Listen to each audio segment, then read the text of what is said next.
അല്പം കൊണ്ടും അധികം കൊണ്ടും ചെയ്യാൻ കഴിവുള്ള ഒരു ദൈവത്തെ അല്ലേ ഇന്ന് പകൽ നമ്മൾ ആരാധിക്കുന്നത്. അതുകൊണ്ടാണ് എബ്രായ ലേഖനം പറയുന്നത്, ഉള്ളത് കൊണ്ട് എന്ത് ചെയ്യുവിൻ? തൃപ്തിപ്പെടുവിൻ. ഉള്ളത് കൊണ്ട് തൃപ്തിപ്പെടുവിൻ. ദയവ് ചെയ്ത് കടം മേടിക്കരുത്, കടം മേടിച്ചൊന്നും ചെയ്യരുത്.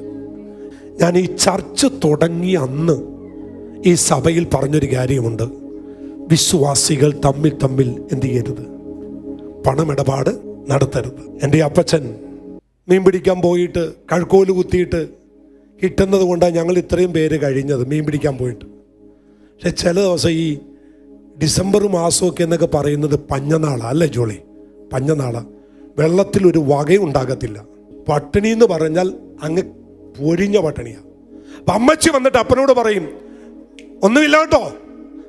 അപ്പനോട് പറയുന്നൊരു അല്ലേ, ഉള്ളത് കൊണ്ട് മതി. ഇല്ലേ, കിട്ടുമ്പോൾ കഴിക്കാം. ഇല്ലേ, കിട്ടുമ്പോൾ ചെയ്യാം. അപ്പം പറയുന്നൊരു വാക്ക് ഞാൻ കേട്ടിട്ടുണ്ട്, മുണ്ട് മുറുക്കി ഉടുത്തോ, കടം മേടിക്കരുത്. മരിക്കുന്നതിന് തൊട്ട് മുൻപ് ഞാനും എൻ്റെ മൂത്ത ചേട്ടനും നിൽക്കുമ്പോൾ എൻ്റെ കൈക്ക് പിടിച്ചിട്ട് പറഞ്ഞു, മക്കളെ, തങ്കപ്പൻ ചേട്ടൻ്റെ കടയിൽ നിന്ന് 1 കിലോ പഞ്ചസാര മേടിച്ചിട്ടുണ്ടായിരുന്നു, ചേഞ്ച് ഇല്ലാഞ്ഞത് കൊണ്ട് വാങ്ങിച്ചില്ല, അതൊന്ന് കൊടുത്തേക്കണേ. മരിച്ചതിൻ്റെ പിറ്റേ ദിവസം 1 കിലോ പഞ്ചസാരയുടെ പൈസയും കൊണ്ട് എന്നപ്പോൾ തങ്കപ്പൻ ചേട്ടൻ പറഞ്ഞു, ഡാ ഒരു കത്തി എടുത്തിട്ട് കുത്തട നീ എന്നെ, 1 കിലോ പഞ്ചസാരക്ക് നീ. ഞാൻ പറഞ്ഞില്ല, എൻ്റെ അപ്പം മരിക്കുന്നതിന് ഒന്നേ പറഞ്ഞുള്ളൂ, 1 കിലോ പഞ്ചസാരയുടെ പൈസ കൊടുത്തേക്കണേ. എന്നിട്ട് അപ്പം ഞങ്ങളെ പഠിപ്പിച്ചൊരു കാര്യമുണ്ട്, കടം മേടിക്കരുത്. ഇനി ഞാൻ ആരോടെങ്കിലും 10 രൂപ മേടിച്ചാൽ ആ 10 രൂപ കൊടുക്കാൻ എൻ്റെ കയ്യിൽ ഉണ്ട്, ചെയ്യാൻ പറ്റും എന്നില്ലാതെ ഞാൻ വാങ്ങിക്കത്തില്ല. ഒരു മനുഷ്യൻ എത്ര വലിയവനാണെങ്കിലും ഒരു സാധാരണക്കാരൻ്റെ മുമ്പിൽ തലകുനിക്കേണ്ടി വരുന്നത് നമ്മൾ കടം മേടിക്കുമ്പോൾ.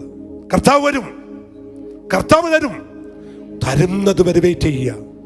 അതില്ലേ വേണ്ട. ഞാൻ എൻ്റെ മക്കളോടും എൻ്റെ കുഞ്ഞുങ്ങളോടും പറയുന്നതായിരിക്കാം, മക്കളെ, നമ്മൾ കടം മേടിച്ചൊരു കാര്യം ചെയ്യില്ല. പപ്പയുടെ കയ്യിൽ ഒരു വണ്ടി എടുത്താൽ ആ വണ്ടി ലോൺ എടുത്താൽ ലോൺ അടക്കാൻ പൈസ കിട്ടുമെന്നുള്ള ഉറപ്പുണ്ടെങ്കിൽ എടുക്കൂ.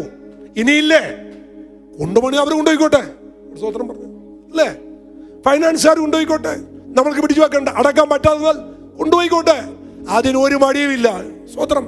ഞാൻ അവരോട് എങ്ങനെയാ പറയുന്നേ, ഇന്ന് കടത്തിലാകും, ഇന്ന് ഞാൻ പെട്ടുപോകും എന്ന് പറഞ്ഞാൽ അവൻ എൻ്റെ കയ്യിലുള്ളത് എന്തും കൊടുത്ത് ഞാൻ കടം വീട്ടാൻ ഞാൻ തയ്യാറാണ്. അയ്യോ, അത് പോയാൽ, അത് കൊടുത്താൽ ഞാൻ നാണക്കേടാകുമോ? ഇല്ല ദൈവമക്കളെ, അങ്ങോട്ട് ചിന്താഗതി ഒന്നും നമുക്ക് വേണ്ട. കരമുയർച്ച് നല്ലൊരു ഹല്ലേലൂയ പറ.